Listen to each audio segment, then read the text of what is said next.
Chuck Lorre reveals the real reason Young Sheldon was made amid criticism of the Big Bang Theory franchise's brand of comedy. For over a decade, The Big Bang Theory stood as one of television's most successful sitcoms, pulling in blockbuster ratings and merchandising revenues while dominating CBS' comedy lineup. Yet despite its mainstream popularity and award success, the franchise constantly faced criticism, dismissals from some critics who labeled the humor mean-spirited, complaints about the show's supposed reliance on stereotypes, and debates about whether the sitcom mocked or celebrated its geek culture roots. For years, Chuck Lorre brushed off the noise and kept the comedy engine running. But when Young Sheldon premiered in 2017, the spin-off felt like a dramatic shift. Instead of the laugh-track-heavy, rapid-fire punchlines of The Big Bang Theory, audiences got a single-camera dramedy set in small-town Texas. It was sentimental, it was warm, it was grounded, and it didn't feel like the same franchise at all. Now, Chuck Lorre has finally shed light on the real motivation behind creating Young Sheldon, and it goes far beyond expanding a lucrative brand. According to Lorre, the spin-off was born partially because of the criticism surrounding The Big Bang Theory, not in spite of it.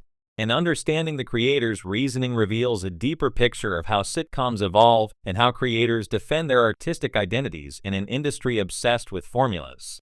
A polarizing comedy giant. Even at the height of its popularity, The Big Bang Theory sparked debate. Some viewers adored the show's blend of neurotic characters, relationship chaos, and goofy science jokes. Others believed the comedy tropes were outdated, even mocking. Online critiques argued that Sheldon Cooper's quirks were often mined for cheap laughs instead of empathy. Some accused the show of relying too heavily on stereotypes: the socially awkward physicist, the hot neighbor, the nerd who can't talk to women, and the engineer who lived with his mother. The critiques certainly weren't universal. Millions watched every week, but they grew louder over time, especially as entertainment media shifted toward more character-driven comedy and away from multi-camera shows with live audiences. Chuck Lorre, who had already been writing sitcoms for decades and helping to shape NBC's and CBS comedy identities, wasn't deaf to the conversation. In more recent interviews, Lorre has acknowledged that he often felt the need to defend The Big Bang Theory's comedic style. But rather than react defensively, he began to think creatively about where the franchise could go next. If the flagship show was big, broad, and joke-forward, what would happen if he flipped the formula entirely? Lorre wanted to explore Sheldon without the punchlines. One of the clearest reasons Young Sheldon came into existence was Lorre's desire to show who Sheldon Cooper was before he became an intense, neurotic genius at Caltech. Jim Parsons' iconic portrayal created a character who was brilliant but abrasive, often oblivious to social cues and blunt to the point of hilarity.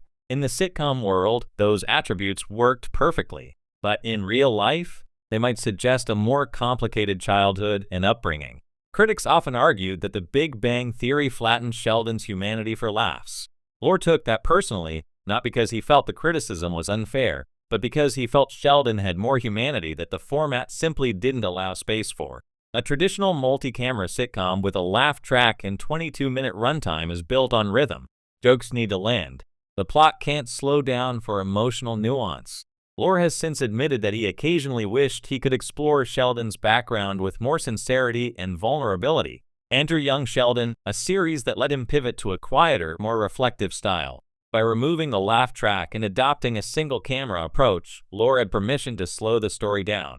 He could depict Young Sheldon not as a punchline, but as a gifted, lonely kid trying to understand a world that didn't understand him. And he could build a narrative that reflected the complexity of growing up intellectually advanced in a conservative, religious community. For Lorre, this wasn't just about experimenting, it was about correcting a long-standing perception that the franchise couldn't do heart, addressing criticism without bowing to it. Chuck Lorre has been candid that he didn't want to create Young Sheldon as a defensive move or an apology to critics. Instead, he saw the spin-off as an opportunity to expand what the brand could be while also challenging himself creatively. In other words, he wasn't going to stop making the kind of broad, joke-driven comedy he loved, but he wanted to prove he could make something completely different too. This became even more important as multi-camera sitcoms continued to lose ground to single-camera comedies and streaming-era dramas. Lorre, often labeled the king of the traditional sitcom, wanted to push against the perception that he was stuck in an old formula. So yes, the criticism of The Big Bang Theory's comedic style influenced Lorre, but not in the way people assumed. It didn't make him abandon the franchise. It challenged him to expand it emotionally, stylistically, and creatively. Jim Parsons' emotional influence. Another major factor behind young Sheldon's creation was Jim Parsons himself. As the face of the franchise, Parsons' relationship with Sheldon was deeply personal. In recounting conversations with Parsons, Lorre has described how the actor's emotional connection to the character inspired them to develop a backstory worth telling. Parsons spoke about Sheldon's childhood with genuine affection and curiosity. He imagined where the character's rigid worldview came from, who shaped him, who frustrated him, and who taught him emotional resilience.